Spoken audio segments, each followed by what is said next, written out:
Audra from the Kurt's Corner, and today I'm going to be sharing with you a sweet Valentine's tutorial.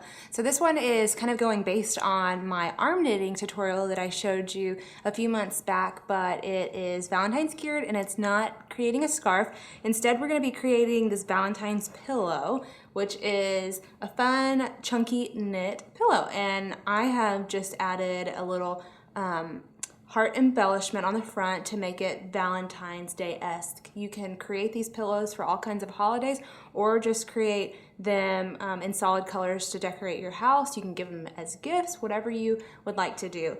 So this is what we're going to be creating today. You saw it in the beginning of the video.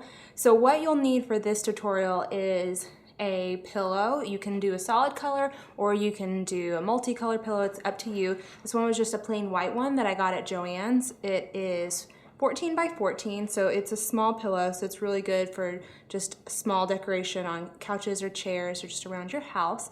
You'll also need 2 skeins of yarn. So I have 2 of these. This is in Cincinnati Red, and it is Lion's brand yarn, Hometown USA, and it is the super bulky 6. It is 5 ounces or 142 grams, and then it's 81 yards. So there you can see that. Okay. So you'll also need a needle, and you're gonna need some thread. You can use invisible thread, or you can use a color that would match your pillow, because we'll whip stitch the knit that we're going to make like this onto the pillow down the sides. And then, so you'll need a needle and then colored thread or invisible thread, and then you'll need scissors and of course your arms, because we're going to be making this using our arms instead of knitting needles. So this is what we're going to be making, and I'm going to go ahead and move the camera behind me so that you can see what I'm doing from my perspective, since it's easiest to learn that way. So let's get started. Hey, okay, so I'm shooting this over my shoulder now so you can see how I'm making this from my perspective. Okay, so with your 2 bundles of yarn, you're going to pull the ends from the middle of your skein. So this one's coming from one, and this one's coming from the other end of the other skein. So we're going to put those together, and we're doing this just so that we can have an extra bulky look to our knit. You can do it with just one. You don't have to do it with 2, but if you want to achieve this look, this is how you should do it. And I'm also going to be putting all of the yarn specs in the description below. I'm also going to put in how many links or how many rows I do and how many times I cast on, so you don't have to ask those questions a million times. It's going to be in the description. Just click show information and you'll find all of that in there. Okay, so we're putting both pieces together now, and we're going to create our tail. So this is using the long cast on tail method that we did in my other video, which I'll put the link to that also in the description. So we're just gonna make it roughly 4 feet long, and the reason we're doing this is because the tail is going to get shorter as we are casting on, but after we finish casting on, it will not get any shorter. You should not be using your tail past casting on. When you start knitting, you're going to be just using the working yarn. So I have my tail over here and my working yarn on this side. So what I'm going to do is I'm going to create a slip knot now. So all I do is create an X like this, twist the yarn, and then grab the tail or the working yarn, either one, actually the tail in my case. So grab the tail and then pull through and create a slip knot, and then just tighten that. Okay, so I'm right-handed, and I'm gonna go ahead and put it on to my right hand. That's how I'm gonna start out, and my tail is in this hand and my working yarn is over on this side. So I'm going to tighten up to my arm, and then I'm going to take the tail and wrap it around my thumb and the working yarn around my index finger, and you're going to do this for all of the casting on stitches. So that's going to create this X right here, and I'm going to take my hand that has the initial stitch on it and go under this part of the X, and then I'm going to go over this part, and I'm going to come through the hole that it creates and tighten up. Okay, so now that's created 2 stitches. Don't make it too tight because you won't be able to transition between arm to arm because this thread or this yarn doesn't have very much elasticity. So again, I'm going to create my X. I'm going to go under this one, and then I'm going to come over this one. So under, over, and through the hole. And that's created 3 stitches. I'm going to do it one more time. And my other video is extremely detailed, and I do this multiple times, so you can go and check out that one if you don't see it enough in this video, or you can just rewind this one and try it again. This is for beginners, that's why I'm doing it multiple times. So one more time, under this one, over this one, and then through that hole. Okay, so I'm going to finish casting on, and I'm going to speed up the video, and then we'll start knitting.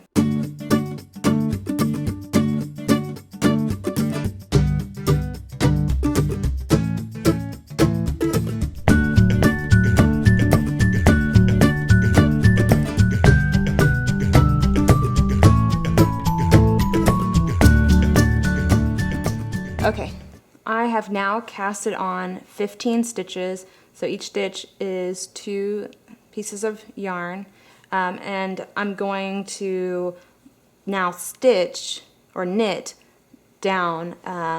I'll give you the final count at the end because I'm not sure how many I'm going to do. I'm just going to eyeball it to see how big I'm going to need it for the pillow, but again, at the end of the video, I'll let you know exactly how many I did. Okay, so now that we have cast on our 15 initial stitches, we're done working with the tail. So the tail is really short now. So that's about the length of the tail. It's pretty short. So we're done working with the tail. You don't need to use it anymore. It will not get shorter. It only gets short when casting on. So now that we're going to start knitting, I'm going to take the working yarn in the hand that has the stitches on that wrist, and I'm going to pull off the first stitch, which is the 2 threads, and I'm going to create a loop. I just held it in my hand, pulled the working yarn through the stitch, and I'm going to put my next hand through that. And I'm going to grab the working yarn with this hand, hold it in the hand that has the stitch on it, and then I'm going to tighten up. So I just do that by putting my finger here and pulling it towards my wrist. And again, grab the working yarn in this hand, pull a stitch over, put your hand through the loop, grab the working yarn, and tighten up. Again, don't tighten up too much because you won't be able to pull it off your wrist, and then just keep going. So I'm going to knit my first row, and I'm going to fast forward through this part, and then I will show you what a few rows knitted on looks like.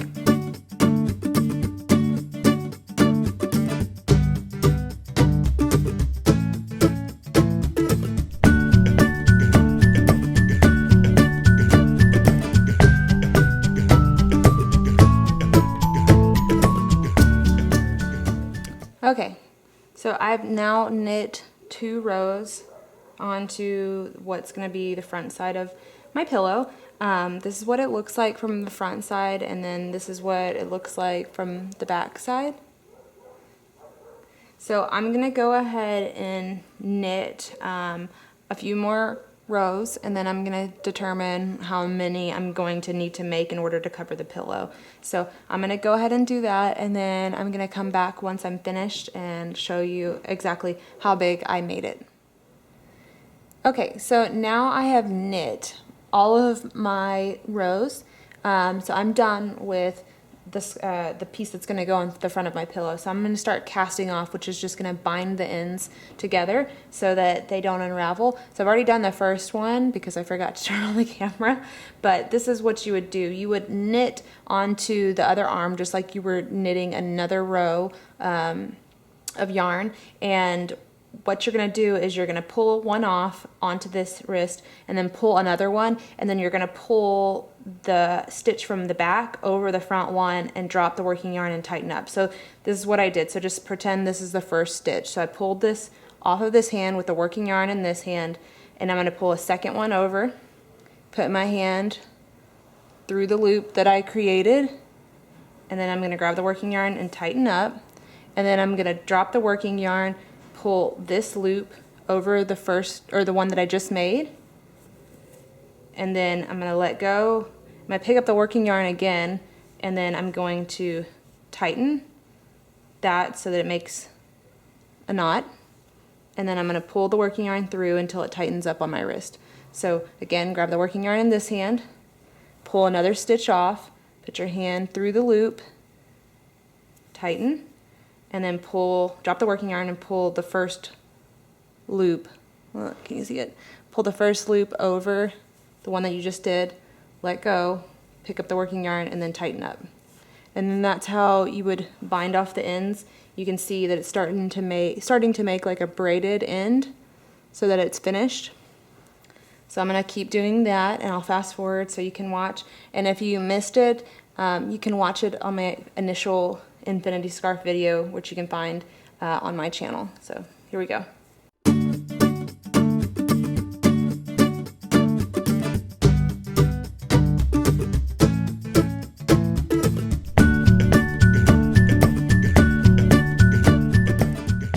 Okay, so the difference for this very last stitch is you are not going to drop it fully, so I'm tightening up. I'm going to pull this last stitch over again and then let go,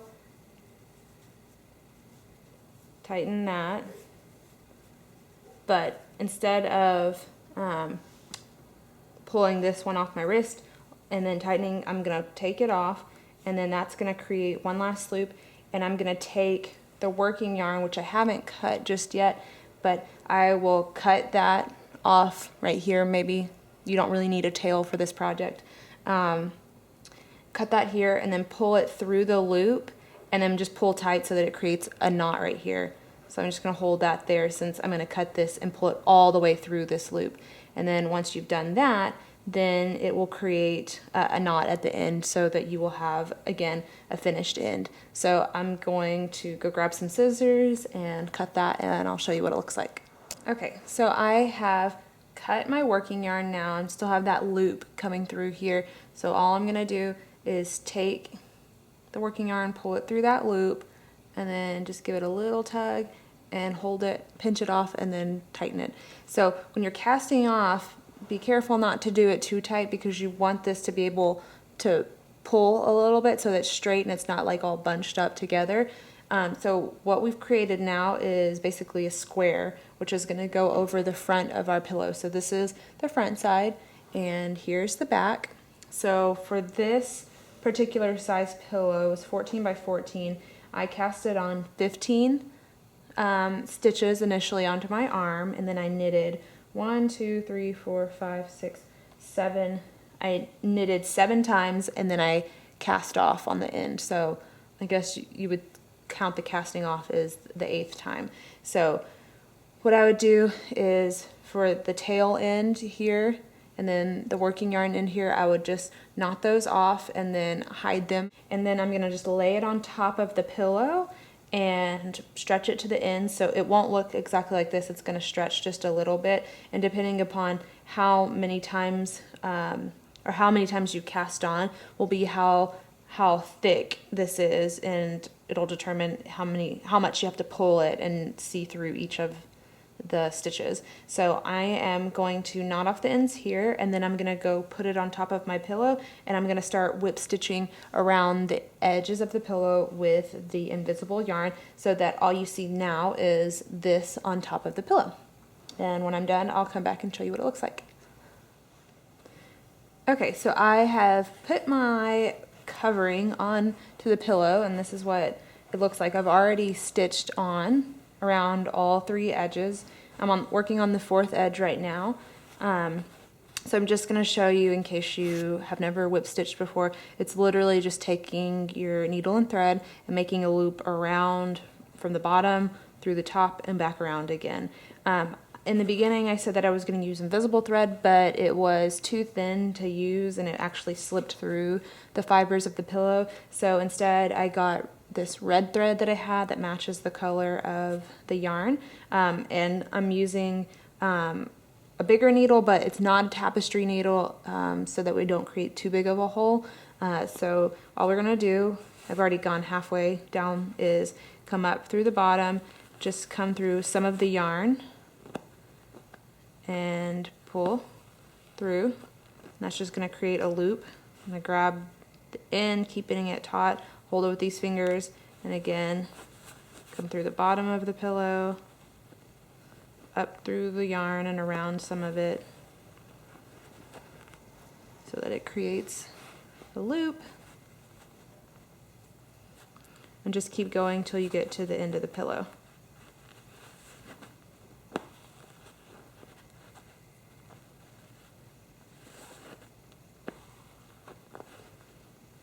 And I actually used one continuous piece of thread and was able to make it all the way around the pillow. But that does get kind of hard because the pillow or the thread is too long and it ends up getting in knots. So it's up to you if you want to attempt to do it in one piece of thread.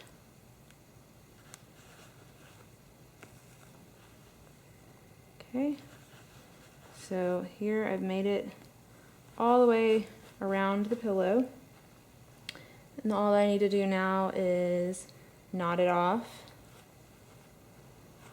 So I'm just going to come and go through one of the stitches I've already made and create a knot.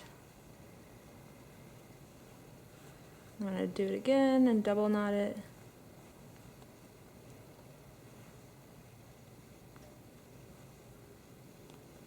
And then I will cut that with my scissors. And there you have your pillow.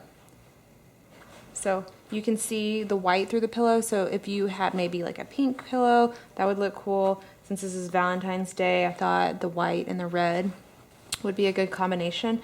You can add any kind of embellishment that you want to the pillow. This is what the edges look like. So this is one of the braided finished ends, and then these are the sides, and this side actually has a zipper. So the sides look a little different than the edges that have finished ends. So I'd probably say like this is going to be the top of the pillow when I put it in a chair, and these would be the sides. So you can add roses or like flowers. I'm going to actually take some of my cream colored yarn and I'm going to weave it through to create a heart and then tie a little bow at the bottom. So I'll show you what that looks like, but if you were happy with the way that this looked, then you would be done and you can just put it on your couch or send it to a friend, whatever you want to do. And that is our chunky knit pillow.